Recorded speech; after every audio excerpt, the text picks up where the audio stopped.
Durante siglos, los mausoleos en Tombuctú guardaron la sabiduría de África. En 2012, el fanatismo los redujo a escombros. Pero un juicio histórico demostró que atacar la cultura es un crimen contra la humanidad. Esta es la historia de cómo la ley venció a la destrucción. Durante más de 5 siglos, los imponentes mausoleos de Tombuctú se alzaron como testigos silenciosos del esplendor cultural del África subsahariana.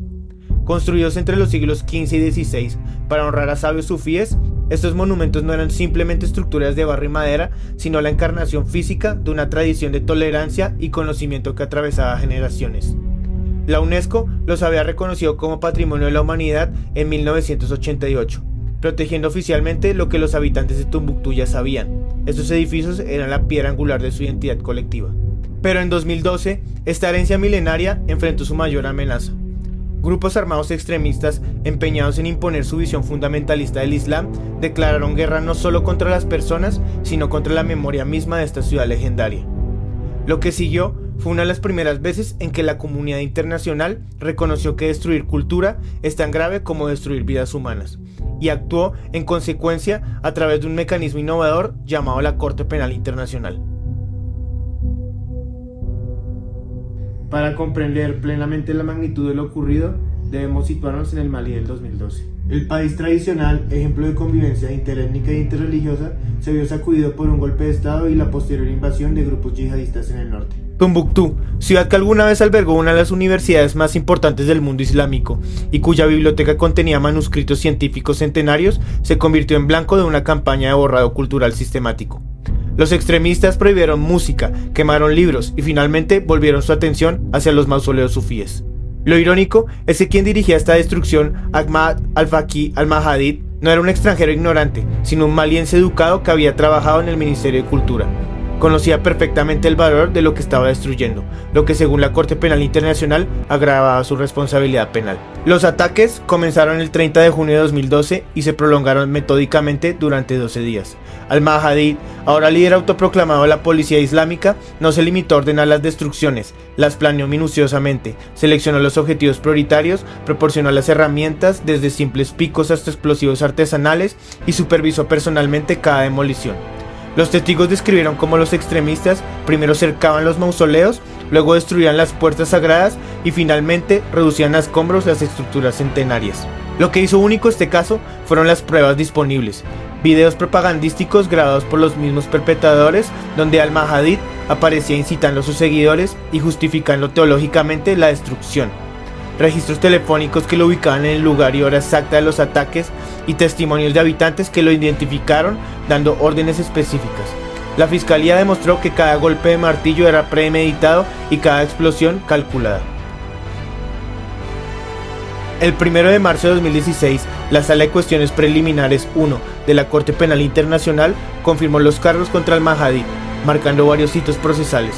Confirmó los cargos bajo 2 instrumentos legales clave: el Estatuto de Roma, en el artículo 8, numeral 2, inciso E4, dirigir intencionalmente ataques contra edificios dedicados a la religión, la educación, las artes, la ciencia o la beneficencia, los monumentos históricos, los hospitales y otros lugares en que se agrupan enfermos y heridos a condición de que no sean objetivos militares, y bajo la Convención de la Haya de 1954, protección de bienes culturales en conflictos armados. En la carga de la prueba, la Fiscalía demostró que existían bases sustanciales para creer que al-Mahdi incurrió en actus reus, destrucción material verificada, videos, testimonios y peritaje de la UNESCO, además del uso de azadones, picos y explosivos; mens rea, discurso previo de al-Mahdi contra el culto a santos y la planificación logística como transporte y horarios.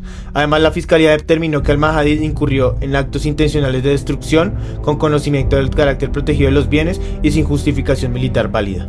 El 22 de agosto de 2016, en una audiencia sin precedentes, al-Mahdi sorprendió al declararse voluntariamente culpable, admitiendo su rol como coordinador de las destrucciones, el uso de herramientas manuales y explosivos y la intencionalidad religiosa detrás de los actos. El 27 de septiembre de 2016, la Corte Penal Internacional lo condenó a 9 años de prisión, originalmente 11 reducidos por su cooperación. La sentencia incluyó 2.7 millones de euros para la reconstrucción pagados por el Fondo Fiduciario de la Corte Penal Internacional y una rehabilitación simbólica que constataba en disculpas públicas, programas educativos en Malí y la prohibición de contacto con las víctimas. Esta es la primera vez que se ordenó la reparación por destrucción cultural. El proceso judicial ante la Corte Penal Internacional rompió múltiples paradigmas. Por primera vez, la Corte aplicó el artículo 8, numeral E, inciso 4 del Estatuto de Roma sobre crímenes de guerra contra bienes culturales como cargo principal no accesorio. La Fiscalía, liderada por Fatou Bensouda, construyó un caso impecable que demostraba la naturaleza protegida de los mausoleos, la intencionalidad específica de Al-Mahdi y la ausencia de cualquier justificación militar. Pero lo más extraordinario fue la decisión de Al-Mahdi de declararse culpable en agosto de 2016, un movimiento estratégico que aceleró el proceso, pero también reveló su comprensión de la gravedad de sus actos. En su declaración ante el tribunal, llegó a pedir perdón a toda la humanidad. Really sorry.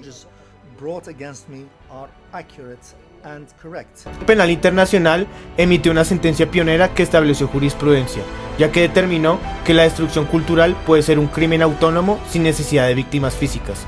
Los agravantes que se consideraron fue el conocimiento especializado del Al-Mahdi sobre el valor de los mausoleos, que aumentó su responsabilidad, el valor excepcional de los bienes, la premeditación y el dolo específico. Los atenuantes fueron confesión temprana, cooperación con la Fiscalía y remordimiento genuino comprobado por peritos. Al-Mahdi fue trasladado a una prisión británica en 2018 tras cumplir 6 años, 2/3 de su condena. Fue liberado en agosto de 2022 bajo supervisión, marcando el fin el primer juicio por crimen cultural ante la Corte Penal Internacional.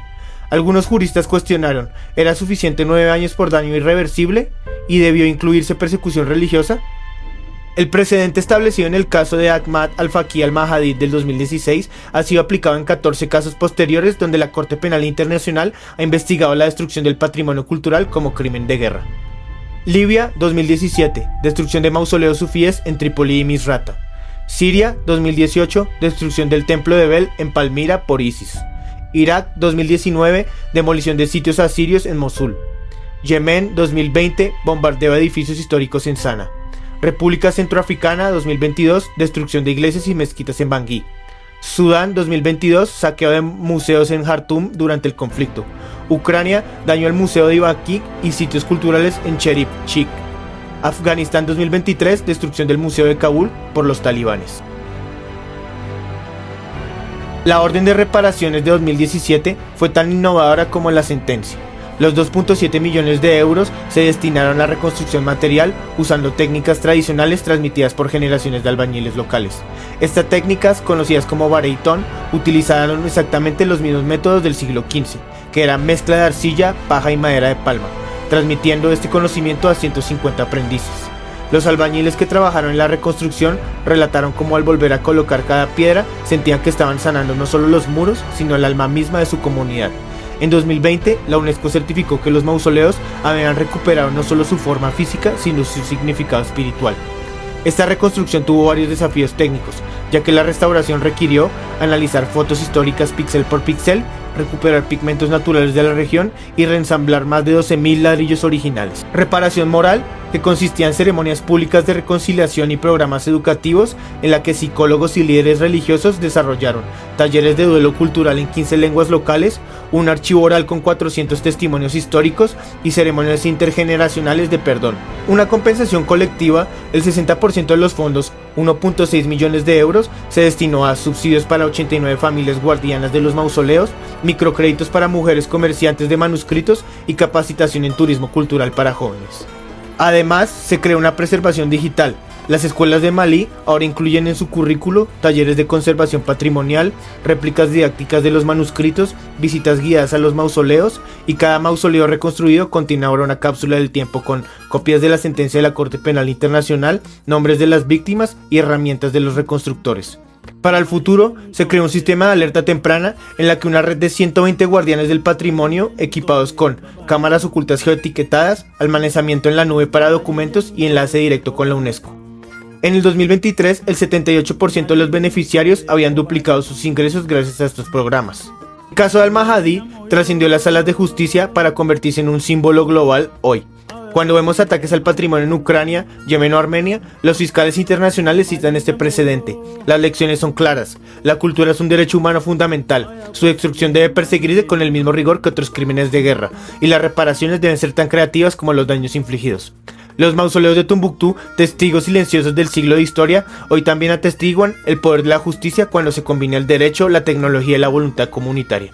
El caso de Al-Mahadid nos recuerda que proteger la cultura no solo es preservar piedras o manuscritos, sino defender la diversidad que nos hace humanos. Como escribió el poeta maliense Amadou Hampâté-Bâ, en África, cuando un anciano muere, una biblioteca arde. Este juicio aseguró que nadie puede volver a incendiar esas bibliotecas impunemente. Los mausoleos de Tombuctú siguen en pie no solo como lugares de culto, sino como un recordatorio de cuando la humanidad une sus herramientas jurídico, morales y técnicas, puede llegar a vencer incluso a la destrucción más sistemática. Audrey Azoulay, directora general de la UNESCO, dijo: proteger nuestro patrimonio cultural es proteger la diversidad que nos hace humanos.